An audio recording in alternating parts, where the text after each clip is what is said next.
As far as Matthew knew, Zeller's position in the Lord's Manor was the head of intelligence and the person in charge of matters related to adventurers. This person was deeply trusted by Rieger. This could be seen in the incident of Sif's kidnapping. Rieger had given Zeller full authority to deal with the matter of the spy. And Zeller was worthy of Rieger's trust. He rarely appeared outside of work, but he was always with Rieger. As long as the head of the Suki family appeared, one would be able to find Zeller within 10 steps. Time passed. As a result, a ridiculous rumor even appeared in some small circles in Rolling Stone Town. Some people said that Zeller was a new lover that Rieger had found after he was betrayed by his wife. But Matthew felt that this was pure nonsense. He didn't find any signs of a couple between the two of them. Moreover, he had to be careful.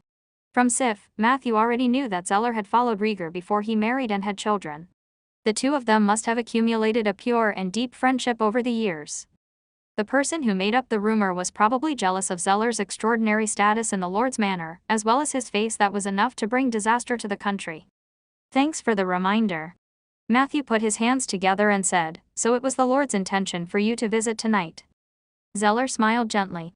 No, Rieger was not willing to let a necromancer interfere with the intelligence work of Rolling Stone Town, but I convinced him otherwise. Matthew gently clenched his fingers. What do you want me to do? He could tell that Zeller was implying something. Zeller reached his right hand into his left sleeve, and a high-quality craft envelope appeared between his index and middle fingers. He placed the envelope in front of Matthew and said unhurriedly, "This is all the information. I'll tell you as you read." Matthew did not hesitate. The envelope was unsealed, and several thin pieces of paper slipped out after the red string was untied. Matthew glanced at the content and frowned slightly. "It's a bit tricky, isn't it?" Zeller gulped down a mouthful of cold ginger water. "It would be fine if there were only one order of calamity, but I never thought that Rolling Stone Town would one day be targeted by 3 notorious evil organizations at the same time. The timing is too coincidental. I'm afraid even Blake wouldn't believe that none of them were organized and dispatched." Matthew looked at the 3 organizations mentioned in the intelligence that might attack Rolling Stone Town in the near future. The Order of Calamity. Silver Frost Brotherhood. Withering Order. What is even more ironic is that these 3 organizations actually sent threatening letters or challenges to us using their own names. Even the approximate time and place of the attack are written clearly. Are the current leaders of criminal organizations that unconventional? Or should we lament that Rieger had kept a low profile for so many years that the outside world had forgotten the brutality and terror under the gentle appearance of the Suki family? Zeller spoke very calmly and steadily. However, when he said the last sentence, Matthew felt a surge of anger. He does seem to regard himself as a member of the Suki family. This thought flashed through Matthew's mind. His gaze quickly swept through all the words. Not long after, Matthew understood the situation. As you can see, the Southern Patriarch of the Order of Calamity has demanded that we hand over the murderer of their members and pay 50% of our annual tax as an annual tribute. Otherwise, they will raze Rolling Stone Town to the ground. The leader of the Silver Frost Brotherhood demanded that we hand over the 2 arsonists currently in the Rolling Stone Town prison and pay 60% of our annual tax as an annual tribute. They also wanted us to provide a stronghold for the Silver Frost Brotherhood to train reserve members.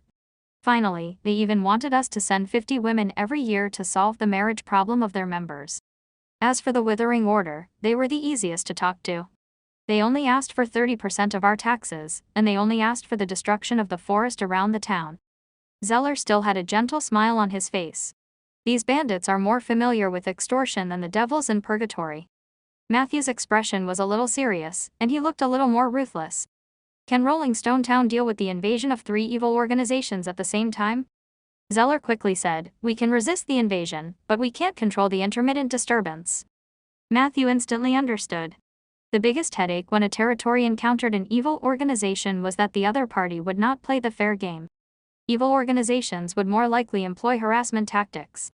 The security situation in the territory would take a sharp turn in the short term. Not to mention Rolling Stone Town, even a medium-sized city like Jilu City wouldn't dare to say that they would survive this onslaught from all sides. Among the nearby cities, only Bayan City and Jade Court had such strength. Of the 3 organizations, 2 of them are targeting me, and the remaining one is also related to me. Matthew pursed his lips. On the surface, that's the case, but in fact, without you, they will still launch a malicious attack on Rolling Stone Town. Zeller tapped his left and right knuckles with his right hand and said briskly. It's better to say that you have already helped us resolve an attack from them. Besides, with you around, Rolling Stone Town's resistance to evil has increased, so you don't have to have any other thoughts. As long as you are a resident of Rolling Stone Town, you will be protected by the Suki family, and the Suki family will never compromise with evil. Matthew nodded. He believed Zeller. If the three major organizations only mentioned the time of their attack in their letters, then where did you get the detailed data on their number of members, their position structure, and their estimated strength? Matthew pointed at the rows of numbers on the report. That was the work of divination and scouts. Zeller explained. There have traces of any unusual movements. Actually, before I received the letter, I had already sent scouts to the surrounding cities to collect information. At that time, I found some clues. It is impossible for such a large number of people to move quietly. They need food, accommodation, and equipment. Matthew looked at him curiously. How did you think of sending people to other cities to investigate? Zeller explained patiently. For that, I have to mention the case of the mole that I was commissioned by Rieger to investigate. Matthew became more energetic. Have you found the mole? Zeller said with certainty. Vic Bomber, also known as Little Bomber, was the son of Bomber Sr., one of the 9 Emites who had fought together with Lord Rieger in Purgatory. Little Bomber was the same age as Sif, and he looked like a simple and honest little fatty. He had followed Sif's footsteps since he was young and considered himself her follower, so they had a good relationship. When he grew up, his father took him to the manor in the west for training, so he had less contact with Sif. This spring, he suddenly wrote a letter to Sif inviting her to the countryside. On the way, something happened to Sif. This guy or the mastermind behind him is very cunning, give me set up many errors to trace. By the time I truly locked onto him, half a month had already passed.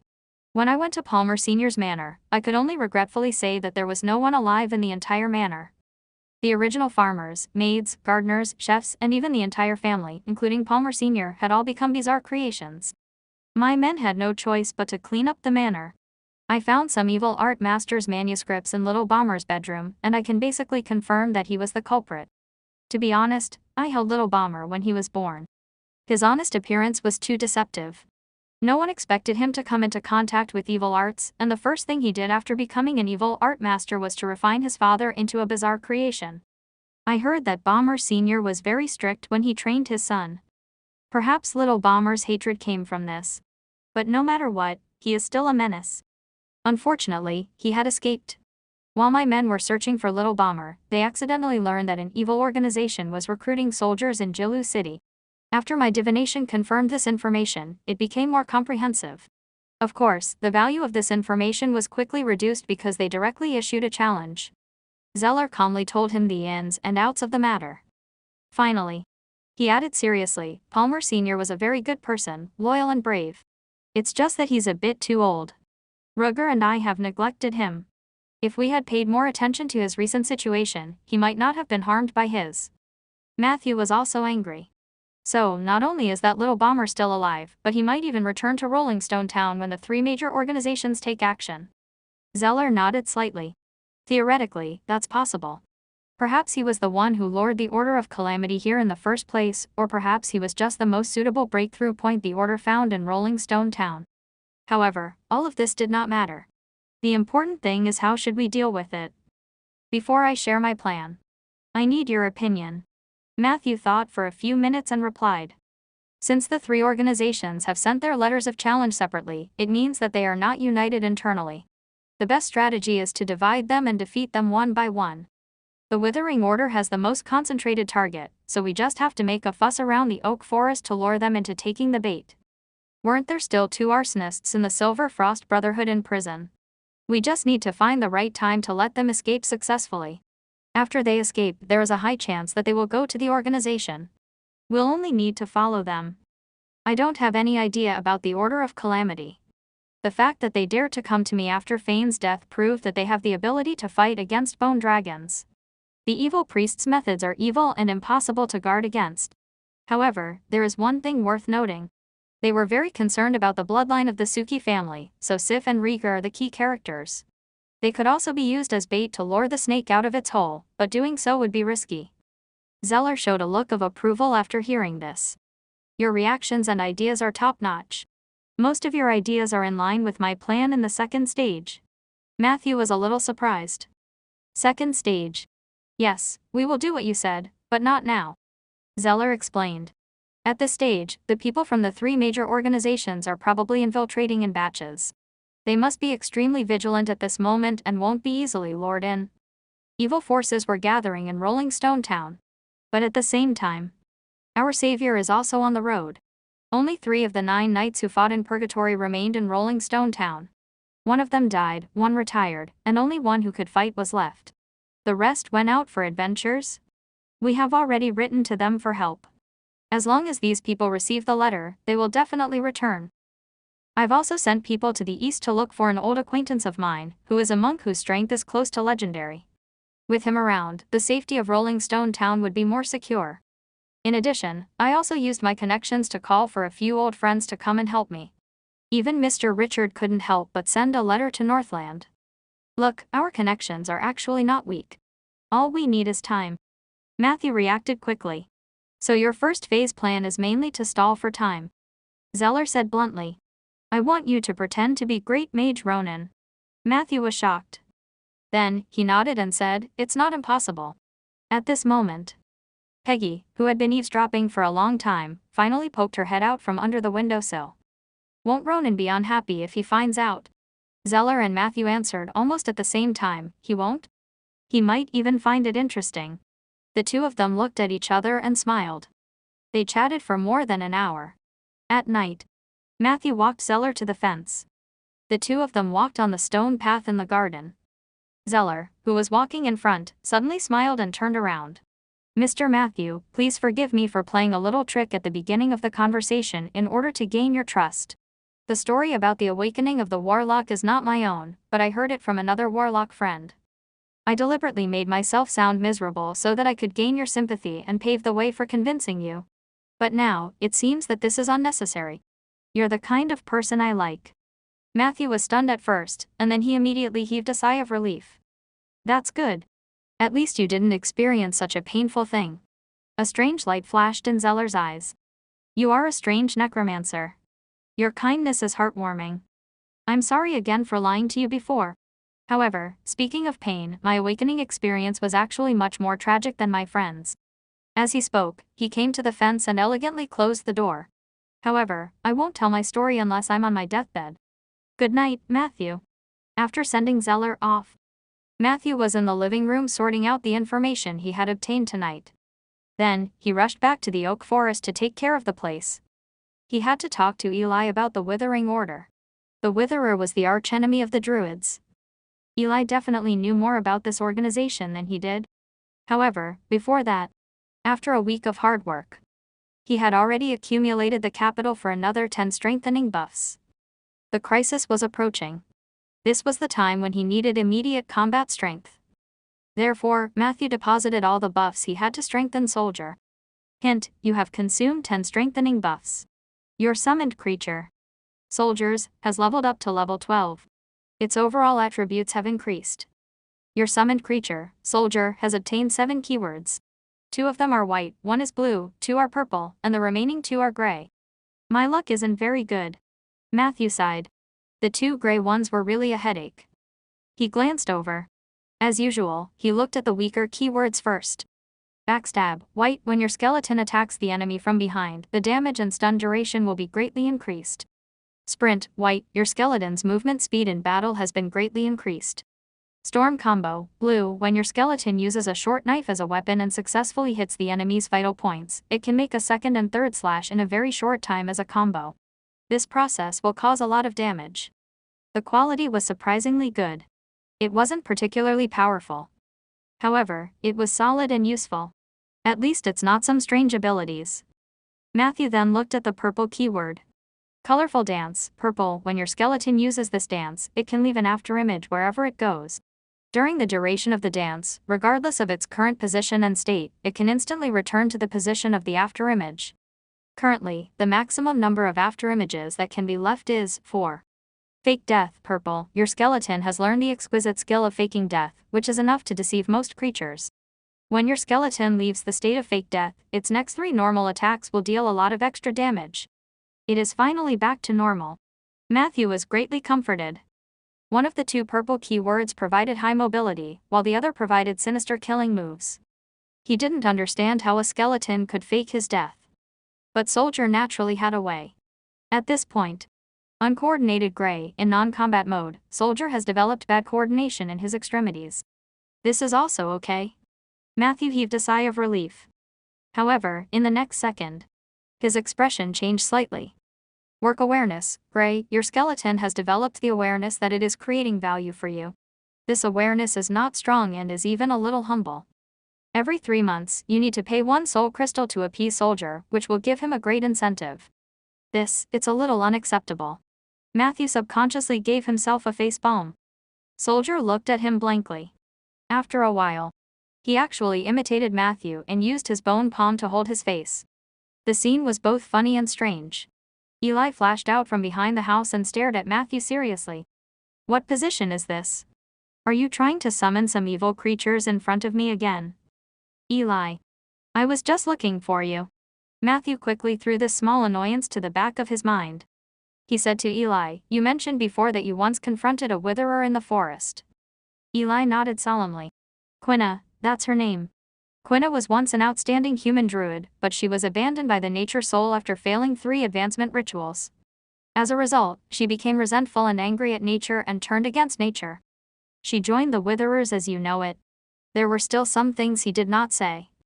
In recent years, more and more druids had turned into Witherers. This was a bad sign.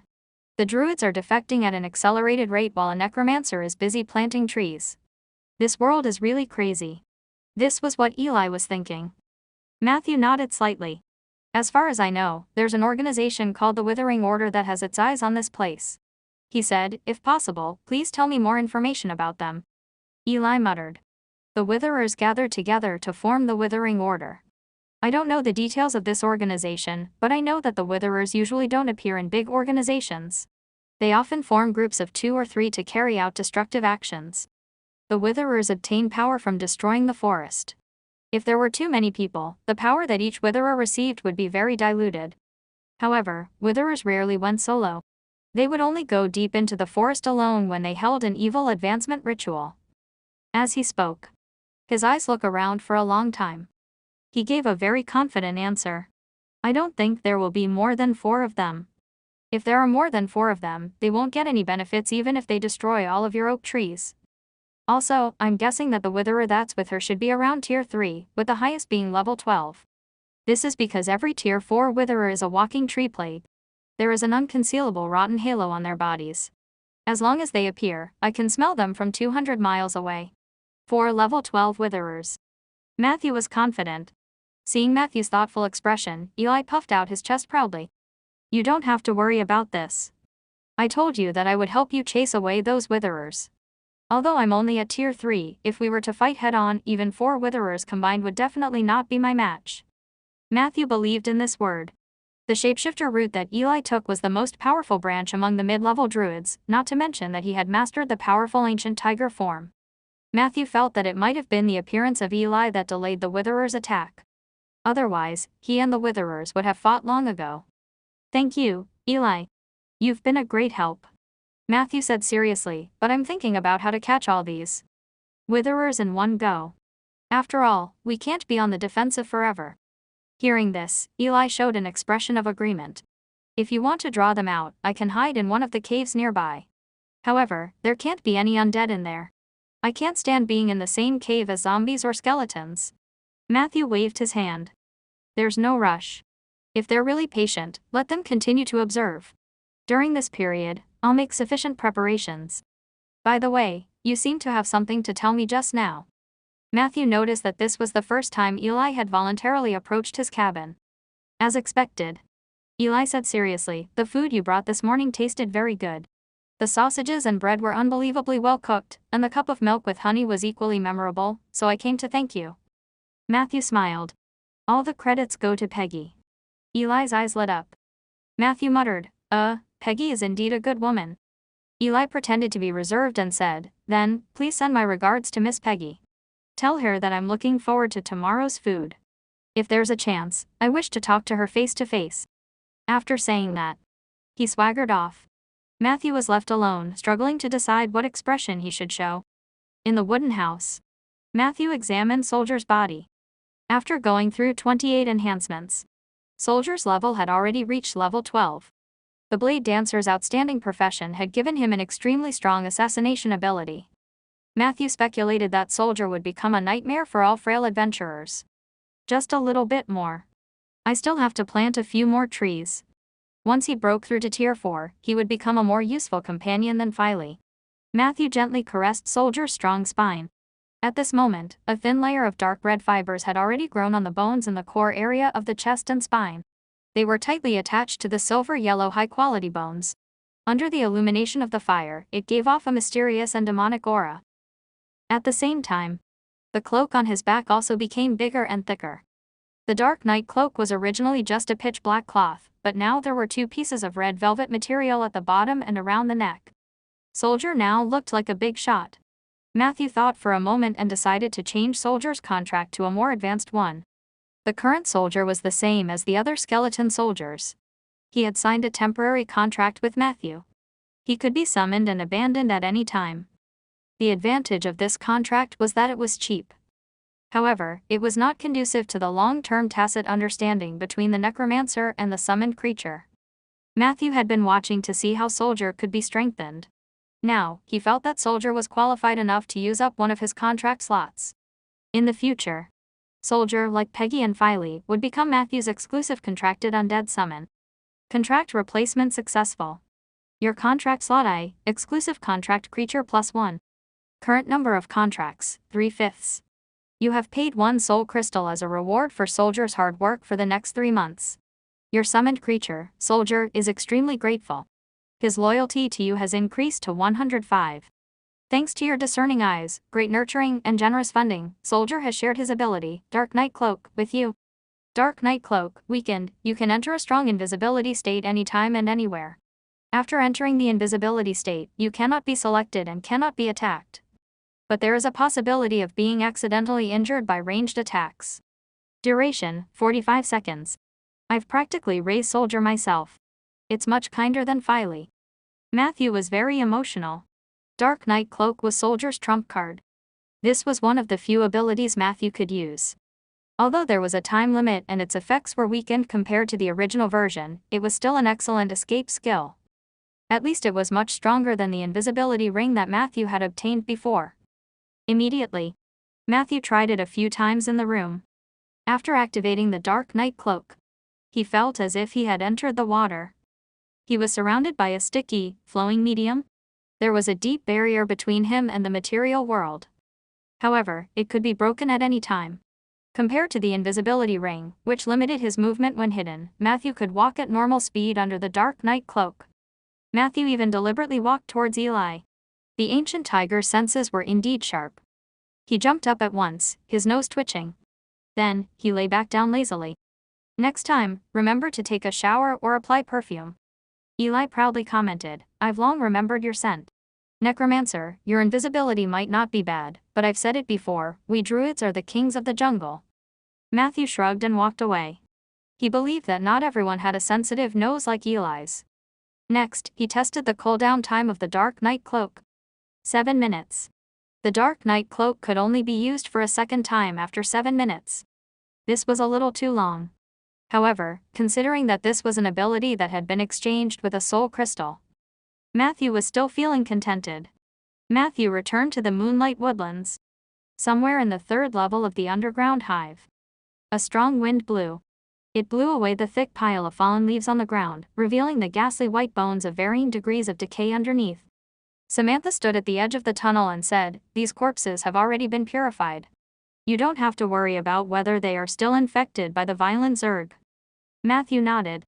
He didn't waste any time and immediately began to summon his underlings. Not long after, a group of skeleton soldiers who were trembling but still full of spirit appeared in front of Matthew. A total of 12. This was the maximum number of undead creatures Matthew could maintain, not counting exclusive contract summons. The maximum number of summoned creatures could be increased. Once he completed his next advancement, then the number would be 18, which was the current number +6. In most cases, the maximum number of summoned creatures of a necromancer strictly followed this formula. Only a few people could break through the limit.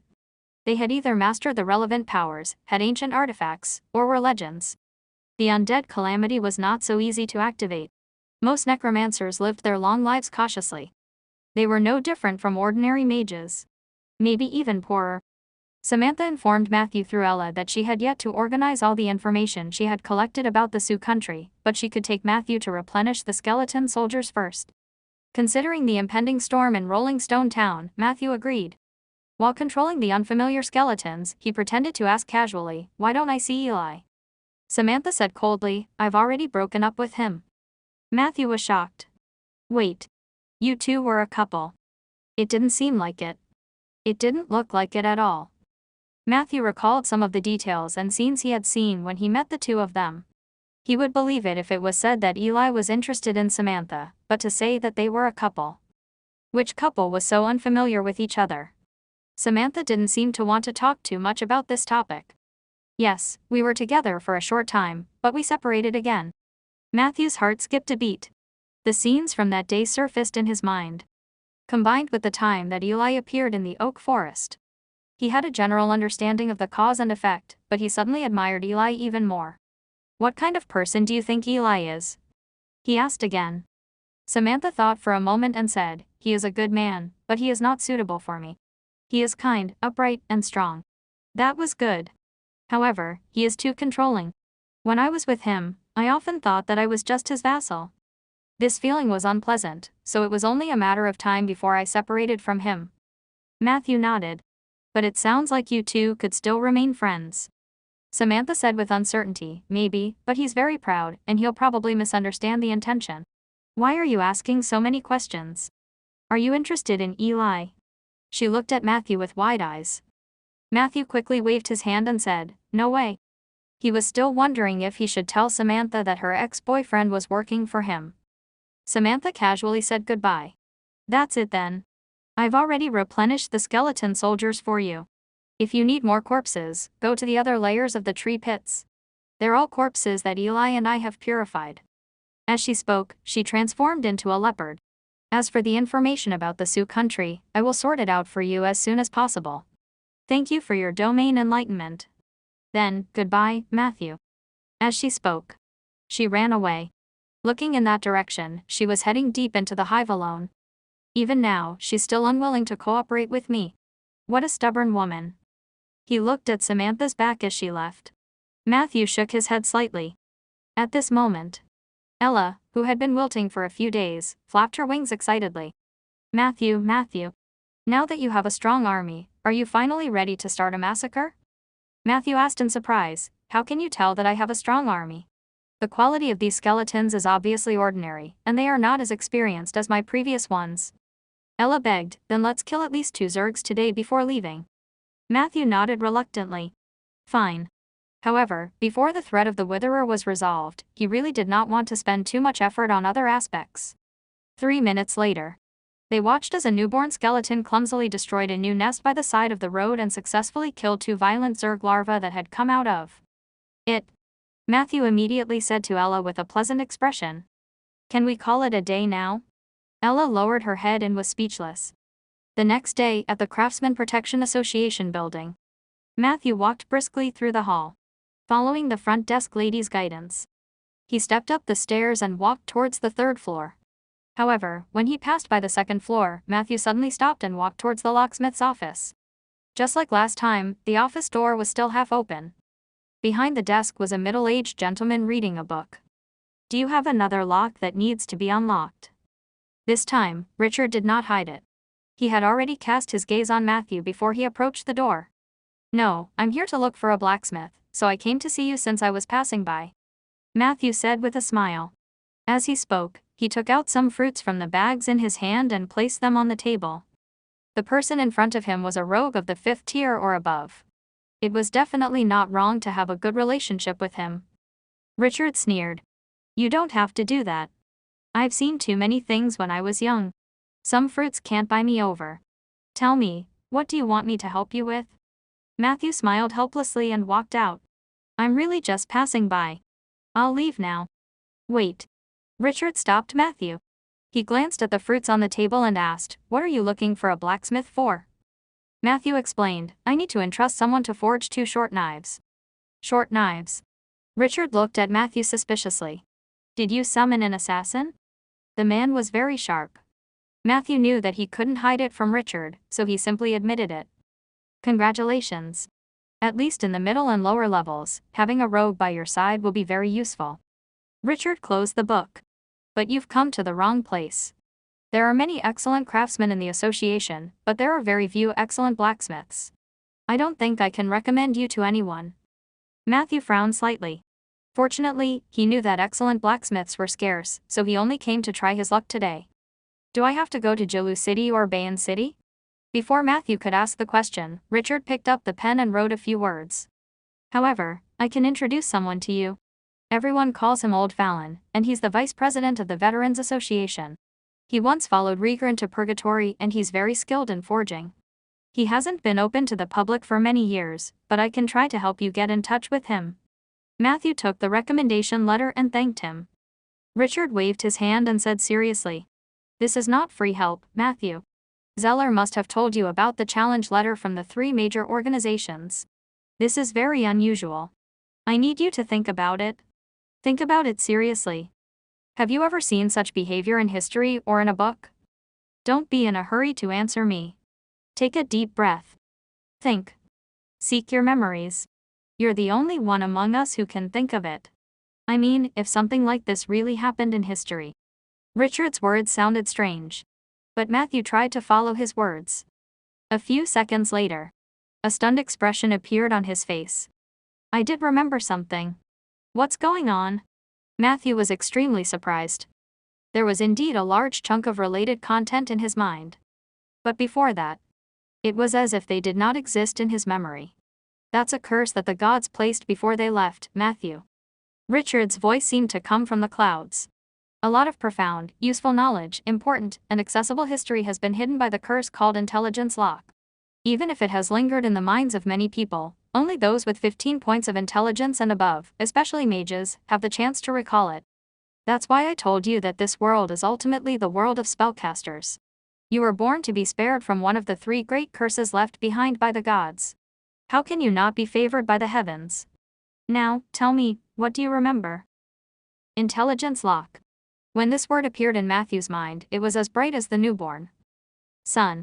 The haze of memories was swept away. A part of the knowledge that was originally like the fog became clear. He held his forehead with one hand and reminisced. "A ritual.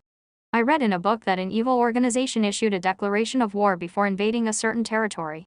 This is the beginning of a ritual called plunder. This ritual originated in the Age of Enlightenment when the gods were divided into 2 camps, good and evil. The Age of Enlightenment. It was an era when the gods dominated the human world with their own power. At that time, the internal conflicts among the gods were very serious. They were generally divided into 2 camps, one good and one evil, attacking each other. After many years of development, the children of the good gods controlled the towns and villages, while the believers of the evil gods wandered in the wilderness and ruins. In order to please the god they served, the followers of the evil god would often attack and plunder towns and villages on a regular basis. Before this, they would hold a grand activation ceremony which included spreading fear, that is, spreading a declaration of war to the target town and creating a large number of rumors of impending disaster. Through this action, they would have the opportunity to disrupt the situation in the target town in advance, which would reduce the resistance to their subsequent attacks. Even if they could not achieve this goal perfectly, they could still gain the favor of the god they believed in through the ritual itself. This would allow them to obtain stronger evil power.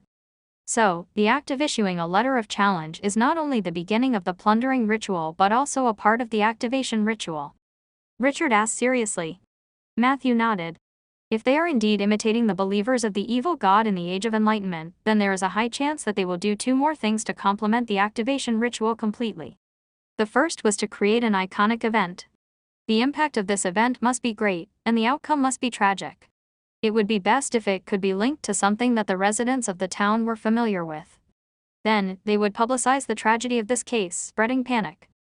Once this was done, the activation ceremony was officially completed. In the Age of Enlightenment, the evil gods would bestow a large number of divine blessings at this stage as a reward, and also to pave the way for the subsequent official plundering ritual. Richard said approvingly, "Look, I knew you could do it.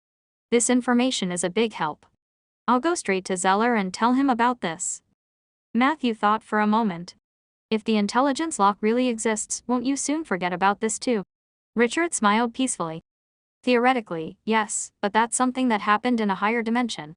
If we deliberately remember these things, we won't forget them in the short term. The curse of the gods isn't that powerful. The terrifying thing about it is that it's pervasive. Besides, if something leaves a deep impression on you, so deep that you will never forget it, then the curse will not be able to do anything to you. It's like I shouldn't have remembered the intelligence lock, but I knew it existed because I have a deep impression of it. Matthew nodded thoughtfully. He noticed that when Richard said these words, although its tone was very calm, there was always a strange look in its eyes. This was exactly the same as when he said, "This world is ultimately the world of spellcasters." Matthew guessed that this retired rogue had a story that he could not forget. There was a high chance that this story was related to the spellcaster and the intelligence lock. The two of them then exchanged some secrets that might be hidden behind the plundering ritual. Richard believed that the actions of the three major organizations were not just imitating the ritual. They would definitely be able to draw strength from the activation ritual. As for the source of this power, it was still difficult to determine whether it was the void ruler Yurkus that Matthew had previously discovered in the secret letter or an evil god who had been hiding his strength for many years and suddenly made a high-profile comeback. At least we can predict our next move in advance. Richard got up and carefully tidied up his clothes. "I'll go find Zeller now. If it's convenient, you'd better go to the Lord's residence tomorrow. This is to prevent the most extreme situation from happening, which is that both Zeller and I have forgotten about this matter." Matthew agreed. "But do I just go to the Lord's manor like that? Would Rieger have any objections?" he asked. Richard glanced at him. "Why would Rieger object? His daughter has been clamoring every day to go to your house for tutoring. Now that you are going to him, it's much safer for him. In my opinion, he will pay you to be Sif's tutor sooner or later. Just treat it as familiarizing yourself with your future work environment in advance." When he left the Craftsman Protection Association, Matthew was still memorizing the knowledge he had lost and regained. The feeling of forgetting at any time was terrible. He could only deepen it repeatedly and planned to jot down everything related to the intelligence lock in his daily manuscripts when he went back. He passed through two busy streets. The crowd gradually became deserted. Matthew came to the front of a house in the northern part of the region. Compared to the Craftsmen's Protection Association's building, the house seemed to have been in disrepair for a long time. Perhaps because it had been in a fire, the walls of the facade were covered in black spots. A few Boston ivy covered it, and the white and pink flowers added some vitality to this slightly desolate low building. The wooden door was half open. On the grass in front of the door was a set of mailboxes and a wooden sign that said Veterans Association. Matthew leaned over. He first rang the bell for a while and only walked in steadily after making sure that no one answered. Behind the door was an open and cold front hall. The air was filled with the faint smell of herbs. A few rough stone pillars appeared in front of him, and the reception area was empty. "I can't see anything." It was clearly early in the morning, but it gave Matthew the illusion that it was getting late. "Is anyone there?" He lowered his voice and shouted twice. After a while, the sound of footsteps could be heard coming from the spiral staircase. A figure appeared at the end of the stairs. The man had a head full of white hair and was old, but his pace was fast and steady. He was very tall and had to hold the handrail to maintain his balance when he went down the stairs, but his back was always straight, and his posture was perfect. "I'm old Fallon. Who are you looking for?" The old man came in front of Matthew and sized him up with his turbid eyes. His tone was neither servile nor overbearing. Matthew immediately showed Richard's recommendation letter. "My name is Matthew. I'm here to look for you. My friend needs a pair of weapons." Old Fallon took the letter silently. Then he opened the wooden door to the maximum, allowing more sunlight to seep in. Then, he took out a monocle wrapped in layers of blue velvet from his shirt pocket and began to read carefully. "Mr. Matthew." Old Fallon meticulously put away the monocle and said in a very formal tone, "I'm already very old. I'm afraid I don't have the strength to forge a new weapon for your friend." Matthew had actually given up hope the moment he saw old Fallon. He looked at least 70 years old. Indeed, he did not seem to be at the age where he could start forging at any time. However, I had collected many weapons when I was young. For Richard's sake, I am willing to sell one of them to you. Old Farron continued, the current problem is that I need to know your friend's profession, usage requirements, and various habits. It would be best if he could come here in person and let me see his hands. Otherwise, it will be difficult for me to choose a suitable weapon for him. Matthew thought for a moment and reminded. My friend, he is not human. Old Fallon's expression did not change. That changes nothing. Matthew nodded. The old man in front of him had also fought his way out of purgatory with Rugger. He definitely had some knowledge and experience, so he naturally wouldn't make a fuss out of it. Hence, he thought for a moment and summoned Soldier. The light of the contract flashed. A skeleton hidden under a dark red cloak appeared silently. Skeleton. Can you order him to walk a few steps for me? Old Fallon's eyes lit up with surprise. Matthew ordered Soldier to cooperate. The latter subconsciously twisted his hips as he walked. Old Fallon couldn't help but laugh. Is it actually the blade dancer? This is the first time I've seen a dead spirit retain the skills of a blade dancer. It's unbelievable. Matthew was delighted. He knew that he had met an expert today, so he hurriedly asked, are you familiar with the profession of blade dancer?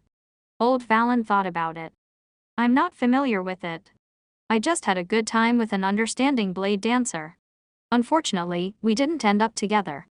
As he spoke, he seemed to see the curiosity in Matthew's eyes, so he took the initiative to add.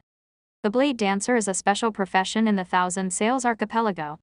The dancers there perfectly combine dance and sword techniques, creating an incredible way of killing. Most of the time, the blade dancers were female, but their leader was most likely a male. In my memory, the leader of the blade dancer was close to the tier of legendary power. The blade dancer had extremely strong assassination abilities. They were one of the two most terrifying rogue advancements in the Endless Ocean. Matthew asked curiously, what about the other one? Ninja. A strange syllable came out of Old Fallon's throat. Just like the sword dancer, the ninjas were created by the islanders to protect themselves. In the past few decades, you could see many sword dancers and ninjas in Gem City and Dragon Bay. However, since the incident of the evil dragon in the sea, the islands they lived on were overturned or submerged by endless waves. Now, it is very difficult to see these two kinds of advanced rogues. Matthew secretly noted it down. Soldier didn't respond to the old man's description. He just kept twisting his hips. He twisted and twisted. His figure suddenly disappeared. If Matthew hadn't given the order to reveal himself in time, he would have twisted himself away to oblivion. He shows a very deep soul instinct. He must have been a very outstanding blade dancer when he was alive. He might even be someone I knew. Old Fallon's eyes were filled with emotion. With Matthew's help, he grabbed Soldier's hands and examined them. I know what weapon to choose for you. Please follow me. Old Fallon led Matthew up the stairs. He took 2 steps. He suddenly stopped and asked. You can summon skeleton soldiers with the inheritance of the blade dancer, and you have a letter of recommendation from Richard. You must be the rumored necromancer with the bone dragon, right? Why did these people know so much? Matthew smiled helplessly. He could only nod and admit it. You saved Sif, and I'm very grateful to you. Previously, Rieger was unwilling to tell me your true identity, which made me very angry. Old Fallon said seriously. Come on, child. I have a gift for you. Matthew followed Old Fallon up to the 3rd floor. When they passed by the 2nd floor, the smell of herbs suddenly thickened. There were many rooms on the 2nd floor. The smell came from these rooms. Matthew glanced at them and vaguely saw a few figures lying on rattan chairs. They were all survivors of the snake hunt. At that time, more than 200 night servants went to Winter Snake Valley with us. In the end, less than 50 people survived. More than 30 of them died less than 5 years after they settled in Rolling Stone Town. These are the remaining 20 people. Old Fallon explained. The poison fog of the Purgatory Viper is very terrifying. They only touched the edge of the poison fog and were already left with a permanent illness. Fortunately, Rieger was a good person and was willing to spend money to support them. These herbs were not helpful for their illness and could even be addictive, but they could more or less relieve some pain. As they spoke, Matthew also heard a few helpless and suppressed wails from behind the doors. He hesitated and said, even the great mage Ronan can't do anything about it. Old Fallon glanced at him. Ronan is a good person, but he doesn't necessarily care about everything. As they spoke, they came to the third floor. Old Fallon led them to an empty conference room to wait. Then, he left. About 20 minutes later, the sound of wooden planks trembling could be heard from the stairs. Matthew looked over. Old Fallon walked in with 2 heavy boxes, one big and one small. Matthew was about to step forward. However, he was stopped by the other party's gaze. "Don't worry. I'm not that old yet." He placed the 2 boxes on the ground, and then opened the copper lock on one of them. He lifted the long and narrow velvet cloth, and 2 exquisitely shaped, rounded short knives appeared in front of Matthew. "Try it." Old Fallon skillfully picked up a knife with each index finger of his hands. In the next second, he flicked his fingers. The dagger spun and flew toward Soldier. Soldier still looked dull and sluggish. However, at the moment the short blades closed in on him. His hands were as steady as a magnet as he grabbed the 2 knives. He held his 2 blades and quickly retreated a large distance. Then, he involuntarily danced in a very rhythmic dance. Your summoned soldier likes the weapon you gave him very much.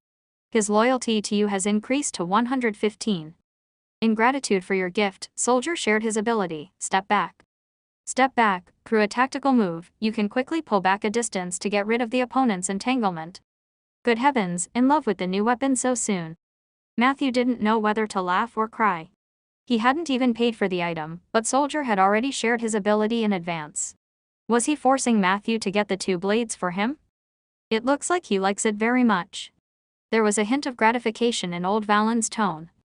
This pair of daggers are called Firefly and Bright Moon. They were forged by a great grey dwarf craftsman. Its former owner was a highly skilled drow assassin, who was an impressive woman. Matthew looked at him thoughtfully. "Are you very familiar with her?" Old Fallon said calmly. "I can't say that we're familiar with each other. We just had some good times together. Unfortunately, we didn't end up together." Matthew felt that these words were extremely familiar. Old Farron continued. Firefly and Bright Moon themselves don't have any particularly outstanding enchantment effects, but their quality and sharpness are excellent enough. In the hands of the right person, their lethality is not inferior to that of a semi-defined weapon. In terms of abilities, Firefly could increase the time of stealth and the speed of attack. Bright Moon, on the other hand, would provide a large amount of additional damage when an attack combo was in effect. In short, they are the best daggers in my hands. If it weren't for Richard's introduction and the fact that you saved Sif, I wouldn't sell them to you. Matthew suddenly had a toothache. Old Fallon had already said that he would sell and not gift the weapon to him. Then this pair of daggers would definitely not be cheap. As expected. When he asked about the price, this veteran, who had always maintained a meticulous temperament, revealed a rare hint of profiteering. 800 gold coins, no bargaining.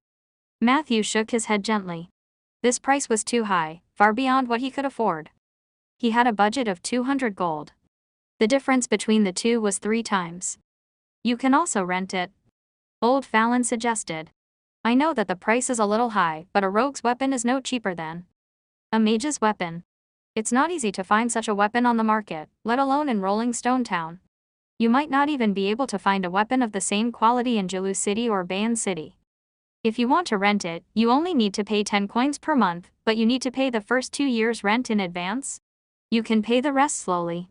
I also need collateral like title deed or real estate. Matthew quietly pulled the pair of short knives from Soldier's hands. I still need to think about it.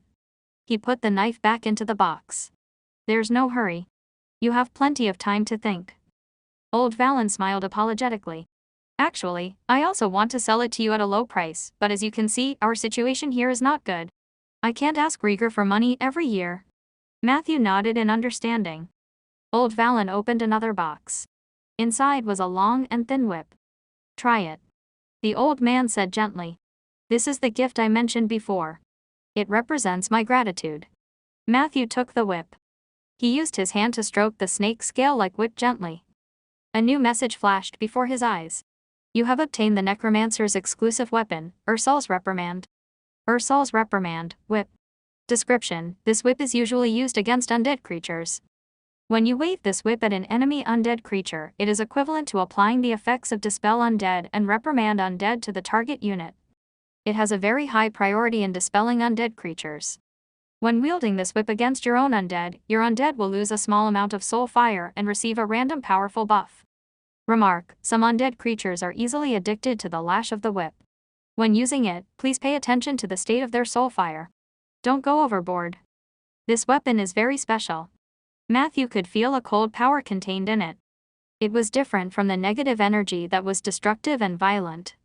It was more like a power that went straight to the soul. For ordinary people, it might just be a prop that could be used to dispel the undead. However, in the hands of a necromancer with many summons, it would have a chance to shine even more brilliantly.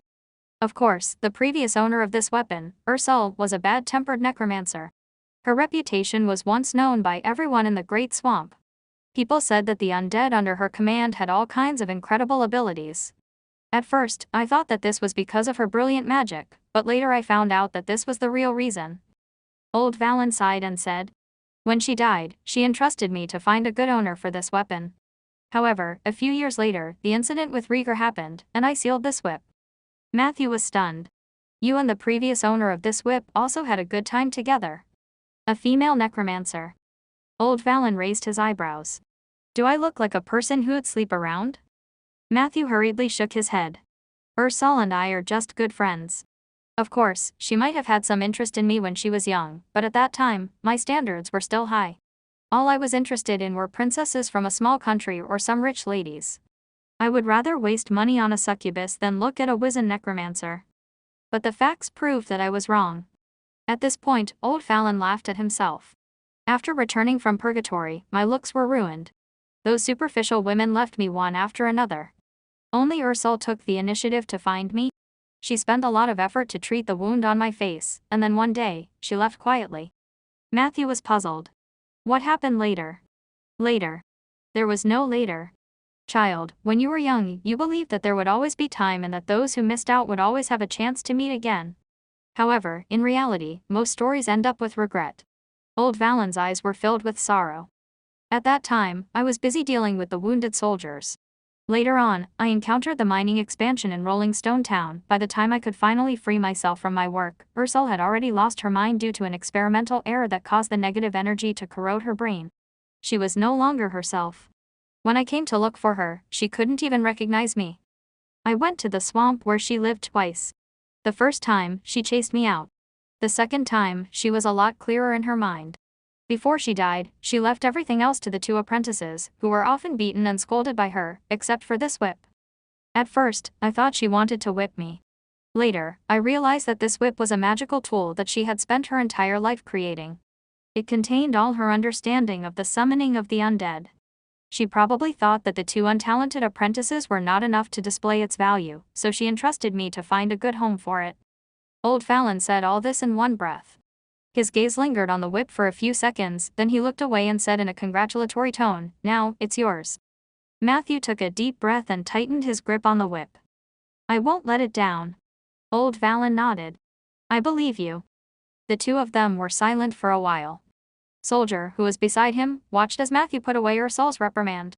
The envy in his soul fire almost materialized and jumped out. Seeing this, Matthew could only sigh. As for the firefly and the bright moon, I think I can only choose to rent them. Compared to buying, renting was undoubtedly the more expensive option. But Matthew had no choice. The cash flow on hand was not enough to support a one-time purchase. And now the storm is coming. He really needed these two short knives to increase soldiers' combat strength. After weighing the pros and cons, he could only use the title deed that he had just obtained as collateral. After a series of procedures, Matthew walked out of the veterans' building tiredly. Behind him, Soldier was wearing the dark night cloak, and his soul flames were flickering. Old Valen also smiled. "If you need other weapons, you are welcome to look for me. My arsenal contains sharp weapons from all over the world, so I don't think you will be disappointed." Matthew smiled bitterly and did not reply. Old Valen suddenly said, "Oh right, if you can find a better way to cure or alleviate the venom of the viper, I can give you this pair of short knives directly. I can even give you another high-quality weapon." Viper venom. Matthew recalled the group of veterans who were smoking and moaning in the rooms on the second floor. Then he nodded his head vigorously. "I'll try." He left the veterans' building. Matthew deliberately went to the shop in the craftsman's area again. He bought 10 sturdy shovels. Then, he walked briskly back to the oak forest and began his tree planting journey. In the evening, His planting quota for the day was completed as scheduled. After a simple dinner, he started meditating and learning spells. Unknowingly, the moon was already hanging on the branches. In the wooden house, Matthew stretched his back, picked up the sack with the shovel, and walked out to the open space.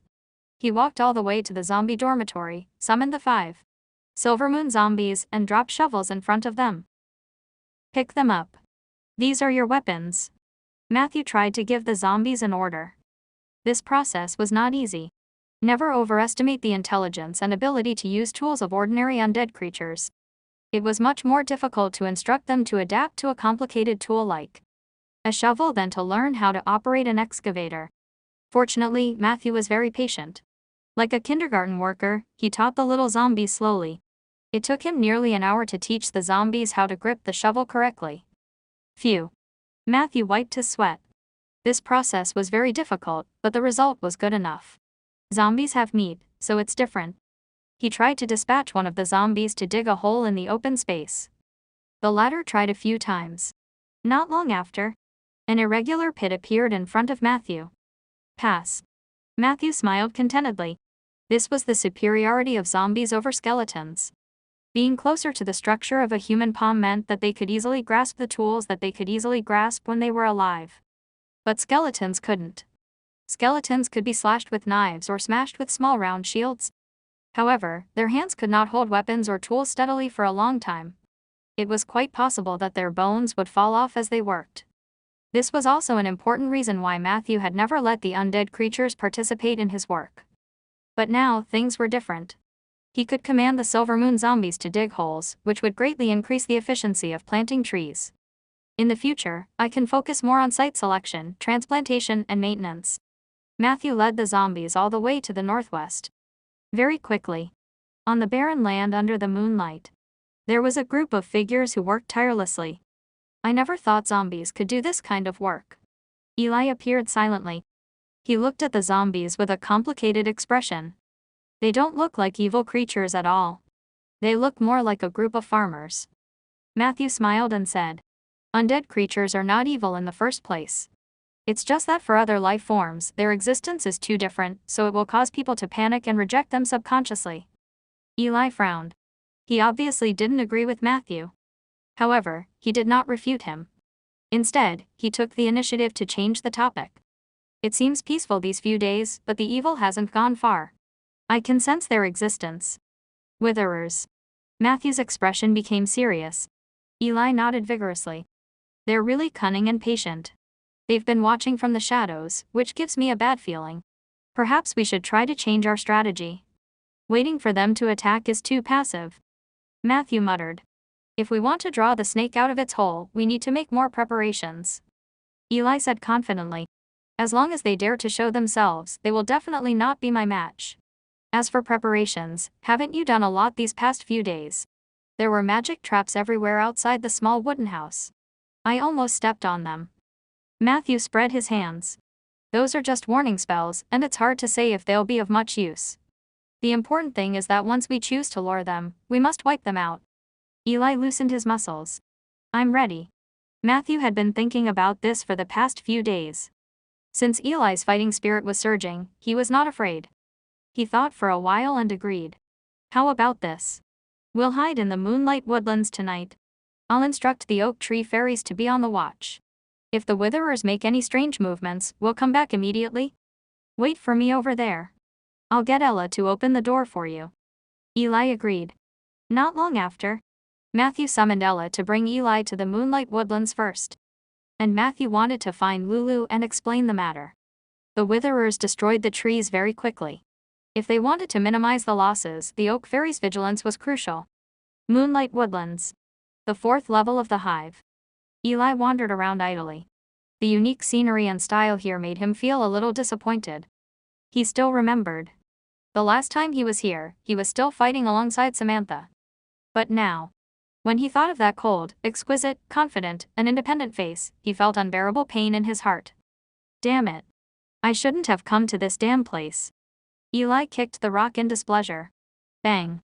The rock flew far away and smashed into the wall, creating a deep dent.